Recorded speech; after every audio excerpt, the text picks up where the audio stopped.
Ugonjwa wa bawasiri ni ugonjwa mbaya sana, na ni ugonjwa ambao watu wengi wanateseka, mwisho wa siku wanapoteza maisha kwa sababu ya ugonjwa wa bawasiri.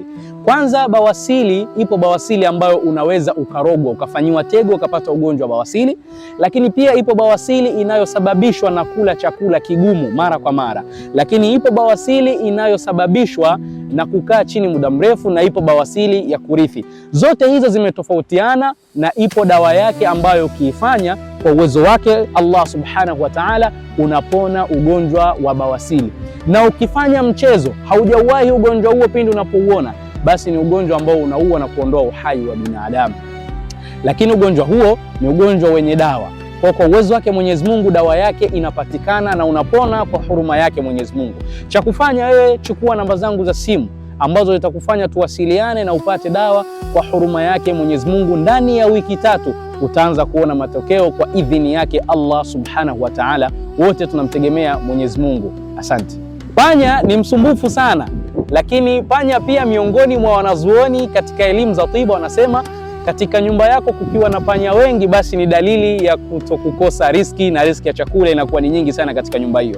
Lakini panya amekuwa msumbufu. Dawa ya panya ni nini? Dawa ya panya ni panya mwenyewe. Leo ninakupa siri kubwa sana. Wewe ukiona panya wanakusumbua katika nyumba yako, mkamate panya mmoja, chukua mkia wake, uzike karibu na ile nyumba. Biidhnillah, inshallah panya wote wasumbufu wataondoka katika hiyo nyumba, na kwa idhini yake Allah subhanahu wa ta'ala hatakuja panya yoyote katika hiyo nyumba inshallah. Hiyo ni faida tumepeana ndugu zangu. Wapo watu ama watoto ama umri wa saizi ya kati wanasumbuliwa sana na tatizo la kujikojolea katika kitanda. Sasa leo ninakwenda kukupa dawa ya kikojozi. Hivi unafahamu kama upanga wa jogoo ni dawa ya kikojozi? Ila kikojozi wa aina gani? Yupo kikojozi ambaye unajua kikojozi wake unasababishwa na maradhi. Yaani kuna kikojozi ambacho ni maradhi, lakini kuna kikojozi ambacho ni kikojozi cha kujiendekeza. Sasa ili utambue kikojozi cha mtu ni maradhi ama sio maradhi, dalili ya kujua mtu huyu anayejikojolea basi anajikojolea kwa maradhi, dalili mojawapo, hata anapojizuia kunywa vinywaji vya aina yoyote wakati wa kulala, basi anapata kujikojolea hata kama ni kidogo. Dalili ya pili, anapokuwa amekaa yupo macho na hajalala, hajasinzia na hana tatizo la aina yoyote, anashindwa kujikontrol mkojo wake, basi unakuwa unamtoka moja kwa moja. Hiyo ni dalili ya huyo mtu kikojozi wake ni kikojozi wa ugonjwa, na dawa yake ni upanga wa jogoo. Ni dawa ambayo biidhnillah inshallah utaelekezwa. Chukua mawasiliano yaliokuwa hapo chini, inshallah nitakuelekeza dawa ya upanga wa jogoo, na biidhnillah kwa rehema ya Mungu hakuna tena adha ya kujikojolea kitandani. Kuna maradhi makubwa sana wanasababishiwa watu kwa kutokana na mjusi kafiri, na hasa maradhi haya wanayatumia wachawi ama washirikina kwa ajili ya kuwatesa watu. Leo ninakwambia mjusi kafiri unga wake unatumika kutengeneza mafuta ya kichawi ambayo mtu anaweza kufanyiwa akapata maradhi ya kudumu ya kukaa chini na akaanza kuoza taratibu. Ni maradhi mabaya sana. Tena kuna muda inatokea mtu anapata ndoto ya kutengenezewa maradhi hayo ya mjusi kafiri. Yaani mwili wako unaanza kuoza taratibu na mwili unakuwa unaisha kama mtu ambaye anayeumwa maradhi ya ukimwi. Mwili unaisha kabisa. Dalili za kujua kama tayari umeshafanyiwa tego hilo ama uchawi huo wa maradhi ya mjusi kafiri. Dalili ya kwanza ya kutambua hilo jambo, kwanza pindi unapokwenda kupima hospitalini unaambiwa huna maradhi ya aina yoyote, lakini unaona mwili unadhoofika, mwili unaisha. Dalili ya pili, mwili unaisha kama mtu anayesumbuliwa na maradhi ya HIV. Lakini dalili ya tatu, kula kwa shida sana, hata chakula kikipita katika koo ni kama koo linakwanguliwa, na hata kujisaidia unajisaidia kwa tabu sana.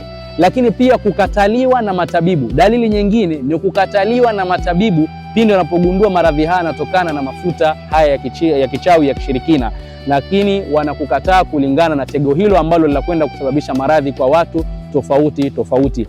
Inshallah kwa uwezo wa Mwenyezi Mungu dawa hiyo ipo, ila tu ukichelewa ndani ya miezi 3 ukayaendekeza maradhi hayo kwa kutokujua ama kwa kujua, basi inakwenda kukusababishia maradhi ya kudumu, hata kupata stroke ya ghafla. Damu ya nyani ni damu mbaya sana. Ni damu ambayo inatumika katika masala ya kishirikina, na damu ya nyani inaweza kumfanya mtu kuwa bubu ama kutokusema daiman milele.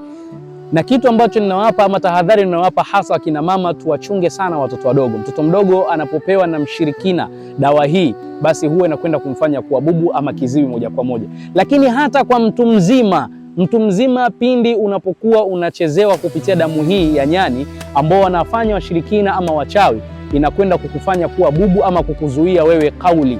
Na miongoni mwa dalili mojawapo ni dalili ya kula. Unapoota umekula tego la damu ya nyani ama unakula kitu chenye mfano wa rangi ya damu, kwa maana rangi nyekundu, basi tambua wewe umelishwa. Mwenyezi Mungu atustiri na hili biaunillahi inshallah. Dalili mojawapo ya kujua kwamba wewe umekula uchawi wa damu ya nyani, kwanza unapoamka unakuta mdomo unatoa harufu isiyo ya kawaida. Tena kuna muda unakuta mdomo umechacha, tayari umeshakula damu ya nyani ama sihiri mbaya na umeingia ndani ya tumbo. Dalili ya pili, yani unakuta asubuhi umeamka na alama katika mwili, miongoni mwa alama chale ama alama za bakora ndani ya mwili. Lakini pia kuchoka kupitiliza, yani unaamka mwili umechoka kupitiliza.